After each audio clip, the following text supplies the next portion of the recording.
देखो पिछले वीडियो में हमने मेजरमेंट के बारे में पढ़ा था, मास, लेंथ और टाइम का। आज हम डिस्कस करेंगे डायमेंशंस के बारे में। देखो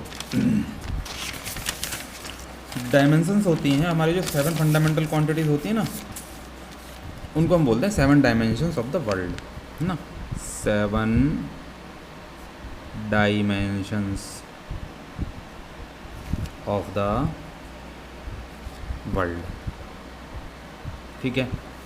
अब इसमें देखो क्या है, ये जितनी भी डिराइव्ड क्वांटिटीज़ हैं उनको हम इन्हीं 7 फंडामेंटल क्वांटिटीज़ के टर्म्स में एक्सप्रेस कर सकते हैं। तो वो 7 फंडामेंटल क्वांटिटीज़ या डायमेंशन कौन कौन सी हैं? देखो सबसे पहली है लेंथ।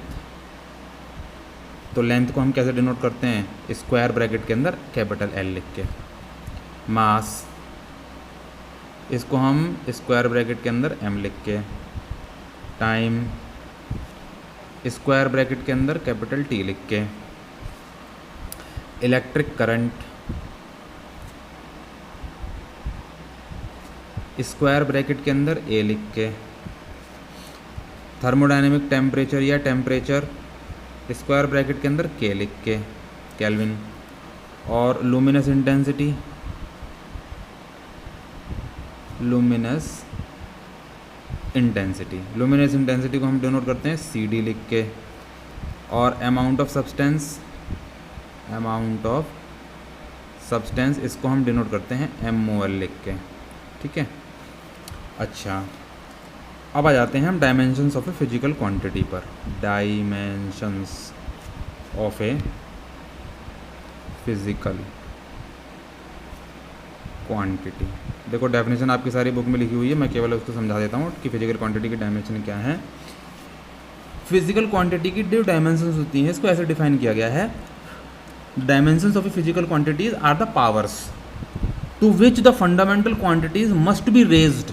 यानी फंडामेंटल क्वांटिटी के ऊपर कितनी पावर लगाई जाए कि वो किसी भी फिजिकल क्वांटिटी को रिप्रेजेंट कर सकें कंप्लीटली। जैसे देखो एक डेंसिटी का एग्जांपल है। डेंसिटी क्या होती है? मास अपॉन वॉल्यूम होती है ना। तो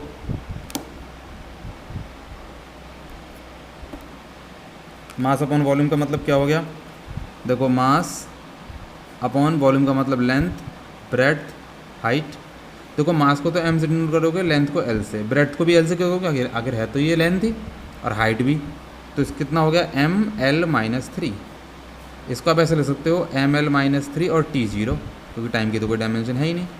तो इस क्वांटिटी मास पे 1 लगा सकते हो। इसका मतलब इस ये जो डेंसिटी है इसकी डायमेंशन मास में तो 1 है, लेंथ में -3 है, टाइम में 0 है। ये है डायमेंशन का मतलब। अब आ जाओ डायमेंशनल फॉर्मूले पे। देखो dimensional formula, dimensional formula, dimension formula क्या होता है? डायमेंशन फॉर्मूला ये होता है, यानी कि वो एक्सप्रेशन होता है जो कि रिप्रेजेंट करता है कि कोई भी फिजिकल क्वांटिटीज़ फंडामेंटल क्वांटिटीज़ पर किस तरीके से डिपेंड है। जैसे फोर्स का एग्जांपल लो आप, जैसे फोर्स है ना। क्या है फोर्स का? Mass into acceleration, mass into acceleration. तो आप क्या लिख सकते हो? मास इनटू एक्सेलरेशन को क्या लिख सकते हो? Change in velocity upon time. तो मास तो m हो गया, चेंज इन वेलोसिटी क्या हो गया? वेलोसिटी क्या होता है? Distance upon time. तो डिस्टेंस यानी कि distance s upon delta T और डिवाइडेड बाय डेल्टा टी। तो ये हो गया m, फंडामेंटल क्वांटिटी में कन्वर्ट कर लिया, m into S upon delta T square, यानी कि m l t माइनस 2। तो देखो ये किस तरह, अब f ये किस तरीके से डिपेंड कर रहा है? फोर्स। तो फोर्स का जो डायमेंशन फार्मूला है वो है एम एल टी माइनस 2, मतलब मास पर 1 पावर, लेंथ पर 1 पावर, टाइम पर -2 पावर। यहाँ क्या था? यहाँ पर हम केवल पावर देख रहे थे कि मास की पावर 1 है, यानी कि जो डेंसिटी है इसकी जो डायमेंशन है मास में 1 है, लेंथ में -3 है, टाइम में 0 है। यहाँ पर क्या है कि फंडामेंटल क्वांटिटीज़ पर किस तरीके से डिपेंड कर रही है हमारी क्वांटिटी, एक गिवन फिजिकल क्वांटिटी, उसको हम बोलते हैं इसकी डायमेंशन फार्मूला। और तीसरा होता है dimensional equation. Dimensional equation. Dimensional equation क्या होती है?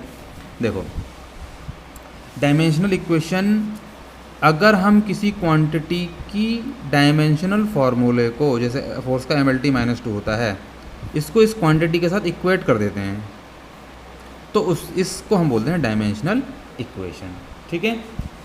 अब देखो, कुछ क्वांटिटीज़ की मैं फिज़िकल क्वांटिटीज़ की आपको डायमेंशन बताता हूँ, और कुछ क्वांटिटीज़ के मैं आपको भेजूँगा अभी फ़ोटो, तो वो आपको निकालनी है डायमेंशन। जैसे देखो, हम मान लो स्पीड की डायमेंशन निकालना चाहते हैं। यहाँ पे मैं लिख देता हूँ डायमेंशनल फार्मूला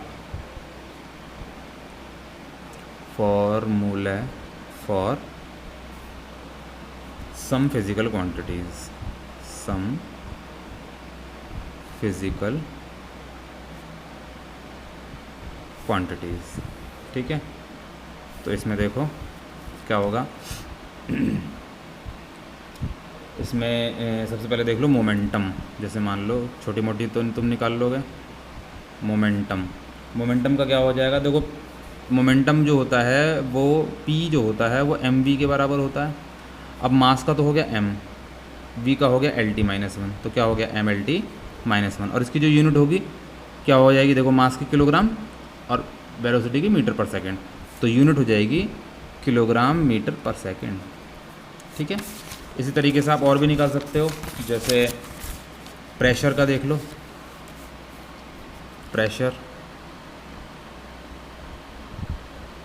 ठीक है। प्रेशर का होगा आपका फोर्स अपॉन एरिया, यानी कि F/A। तो फोर्स का तो अभी बताया था मैंने MLT-2, और एरिया का होता है L2, तो L से एक पावर कैंसिल हो गई तो हो गया ML-1T-2। और इस अगर यूनिट देखें तो न्यूटन पर मीटर स्क्वायर। ठीक है। अच्छा, आप देखो स्ट्रेस होता है, स्ट्रेस का भी फोर्स अपॉन एरिया ही होता है, फोर्स अपॉन एरिया, तो इसकी भी सेम डायमेंशन होगी, सेम यूनिट होगी जैसे प्रेशर की है। ठीक है। और इसके बाद आ जाओ आप एंगल। देखो, एंगल का होता है आपका आर्क अपॉन रेडियस। देखो, आर्क भी लेंथ है, रेडियस भी लेंथ है, तो इसका मतलब m0 l0 t0। ठीक है। तो इसकी कोई भी हमारी डायमेंशन नहीं है, बट इसकी यूनिट होती है रेडियन। ठीक है। इसके बाद आप देख लो फ्रीक्वेंसी होती है तुम्हारी 1 टाइम पीरियड। तो 1 टाइम पीरियड का मतलब क्या हो गया? T-1, तो आप लिख सकते हो m0 l0 T-1। तो ये फ्रीक्वेंसी हो गई, और फ्रीक्वेंसी की जो यूनिट होती है वो हर्ट्ज होती है, या साइकिल पर सेकंड CPS से भी कर सकते हो, या अराउंड पर सेकंड RPS भी कर सकते हो। ठीक है। और या केवल पर सेकंड भी आप कर सकते हो। तो ये सब सही है फ्रीक्वेंसी का। ठीक है। इसके बाद आप देख लो हीट का। तो हीट क्या है? एनर्जी तो है, और एनर्जी की जो डायमेंशन होती है, जो वर्क की डायमेंशन होती है, यानी कि ML/T-2 है ना, इसकी एनर्जी होती है जूल। वर्क देख लो, वर्क यहाँ पे हमने वर्क का यूज़ करा है ना, तो वर्क होता है फोर्स इंटू डिस्प्लेसमेंट। तो फोर्स का तुम्हें पता है MLT-2, और डिस्प्लेसमेंट का होता है L, तो कितना हो गया ML/T-2। ठीक है। तो ये सारी डायमेंशन आपकी हो गई। यूनिवर्सल गैस कांस्टेंट का निकाल सकते हो आप। तो अभी मैं कुछ क्वांटिटीज़ आपको लिख के पेपर पे दूंगा, वो आपको करना है। ठीक है।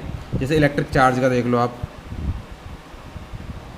इलेक्ट्रिक चार्ज का क्या होगा? Q = I/T, तो I का A, टाइम का T, AT हो गया। ठीक है। मैं आपको बताऊंगा अभी रेजिस्टेंस तो आपने पढ़ा है। रेजिस्टेंस, पहले पोटेंशियल डिफरेंस देख लो। पोटेंशियल डिफरेंस, ठीक है। तो पोटेंशियल डिफरेंस जो होगा V = W/Q होता है। तो वर्क का हो गया ML/T-2, और चार्ज का हो गया AT, तो हो गया ML/T-3 A-1। अच्छा, रेजिस्टेंस R = V/I है ना, ये तुमने रिलेशन पढ़ा हुआ है। तो V का तो देखो ये आ गया, यानी कि ML/T-3 A-1/A, तो हो गया ML/T-3 A-2। ठीक है। तो ये सारी क्वांटिटीज़ हैं अभी कुछ और मैं क्वांटिटीज़ आपको लिख के भेजूँगा, उसके आपको डायमेंशन निकालने हैं। दूसरा कुछ क्वेश्चन भी आपको भेजूँगा। और अब आ जाओ आप डिफरेंट टाइप्स ऑफ वेरिएबल्स पे। देखो वेरिएबल कितने तरीके के होते हैं।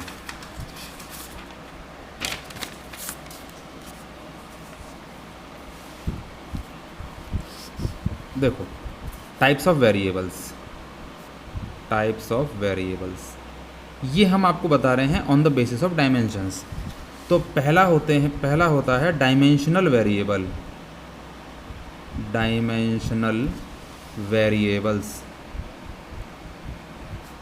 वेरिएबल्स।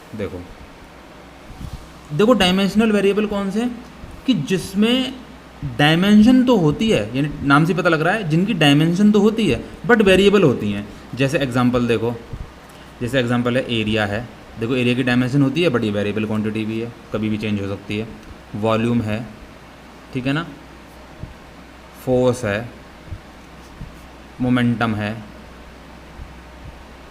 तो ये सब कैसी हैं, ये सब हैं डायमेंशनल वेरिएबल्स। दूसरे होते हैं डायमेंशन लेस वेरिएबल्स, डायमेंशन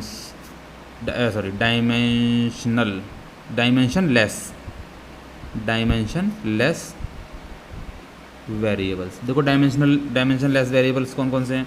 एक तो एग्जांपल मैंने आपको अभी बताया था करके, एंगल की कोई डायमेंशन नहीं होती है ना। एक आपकी स्पेसिफिक ग्रेविटी है,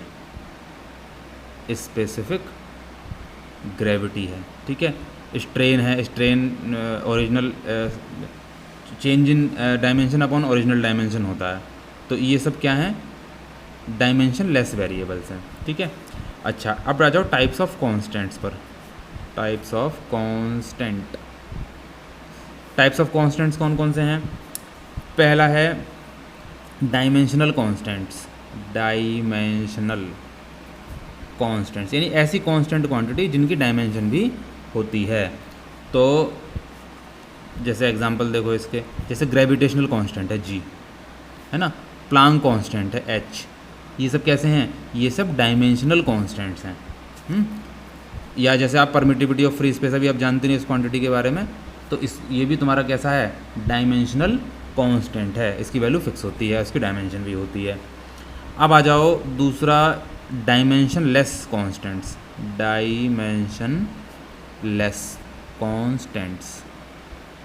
ठीक है। इसमें क्या है, वो कांस्टेंट क्वांटिटी जिनकी कोई डायमेंशन नहीं होती। जैसे देखो, जैसे पाई है, पाई 22/7 कांस्टेंट है बट इसकी कोई डायमेंशन नहीं है। कोई भी नंबर है, जैसे प्योर नंबर, कोई भी प्योर नंबर्स जैसे 2, 3, 4, कोई सा भी एग्जांपल इसमें लिख सकते हो, ठीक है ना।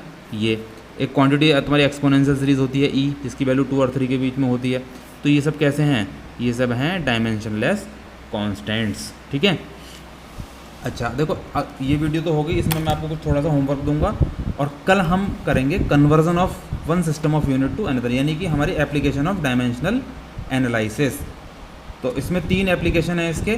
पहला तो है convert a physical quantity from one system of unit to another, एक सिस्टम में कोई क्वांटिटी दे रखी है, उसको अगले सिस्टम में, दूसरे सिस्टम में कन्वर्ट करना। दूसरा है to check the correctness of a given physical relation, एक फिजिकल रिलेशन दिया हुआ है, इसकी डायमेंशनल करेक्टनेस चेक करना, बताना है कि डायमेंशन के ग्राउंड पर इसके करेक्ट है या नहीं है। और तीसरा है to derive relationship between different physical quantities, अलग अलग फिजिकल क्वांटिटीज़ के बीच में रिलेशनशिप डिराइव करना है, रिलेशनशिप को बनाना, ठीक है। तो अभी मैं आपको भेजता हूँ और इस वीडियो को यहीं ख़त्म करते हैं।